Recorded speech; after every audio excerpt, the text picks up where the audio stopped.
En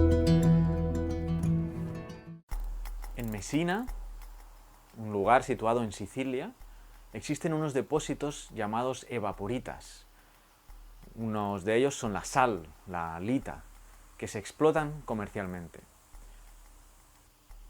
Esos depósitos fueron depositados durante un periodo geológico conocido como el Messiniense.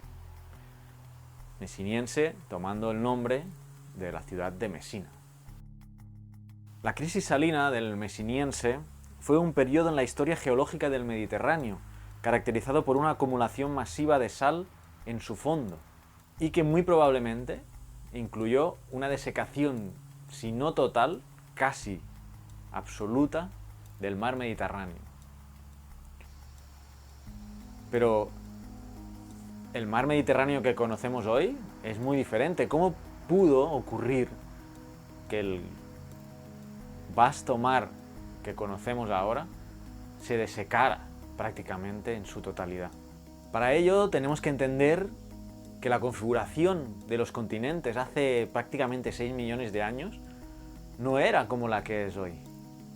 Las placas tectónicas, sabemos hoy, que se desplazan centímetros año con año y podemos rebobinar y saber cómo era la configuración del planeta Tierra en esa época.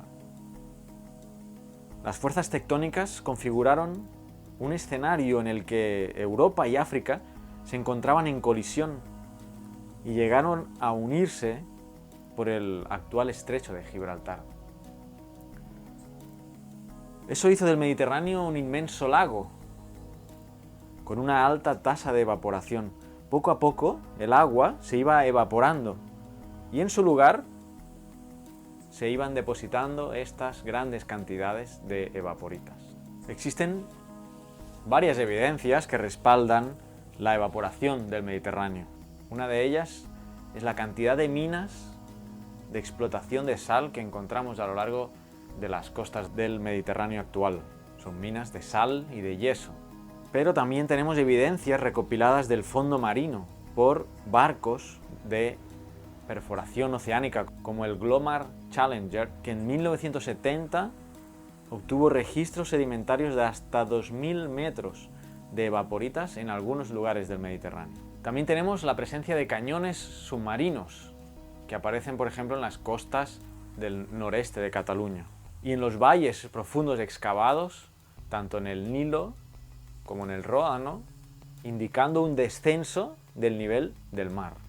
Sin embargo, la imagen actual, como decíamos, del mar Mediterráneo es muy diferente a la que estamos contando.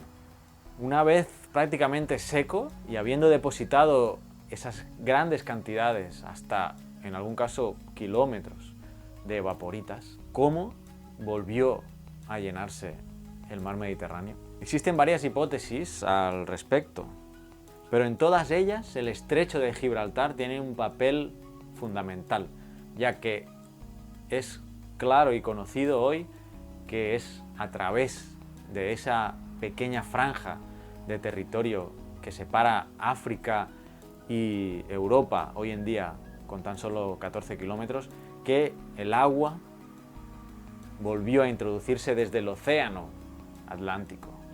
Básicamente hay 3 teorías, cada una respaldada con estudios, que nos habla de esa entrada nuevamente desde el Atlántico hasta el Mediterráneo, esa vía de agua que llenaría el Mediterráneo nuevamente.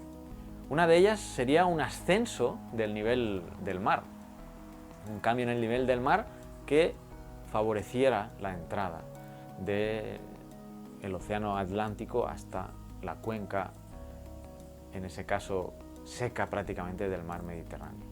Otros estudios sugieren fuerzas tectónicas asociadas a fallas en el lugar que permitirían un desplazamiento cortical que hubiera favorecido esa entrada del mar. Otros estudios proponen una erosión retrógrada remontante en la zona del estrecho de Gibraltar, tal como sucede en los ríos. También pudiera ser una combinación de varias de ellas. Fuera como fuere, el desencadenante de esta nueva reentrada el mar Mediterráneo fue llenándose nuevamente y progresivamente en un ritmo bastante acelerado hasta tener un mar Mediterráneo parecido al actual. El Mesiniense es una época especial en la época geológica del Mediterráneo. Este mar, que une culturas, desapareció casi por completo hace 5 millones de años, dejándonos a cambio una materia prima que hoy explotamos para fines diversos. Hoy, una pequeña franja comunica el Atlántico con el Mediterráneo. El futuro nos deparará un nuevo cierre y aislamiento del Mediterráneo debido al desplazamiento del continente africano hacia Europa, y una nueva crisis se producirá.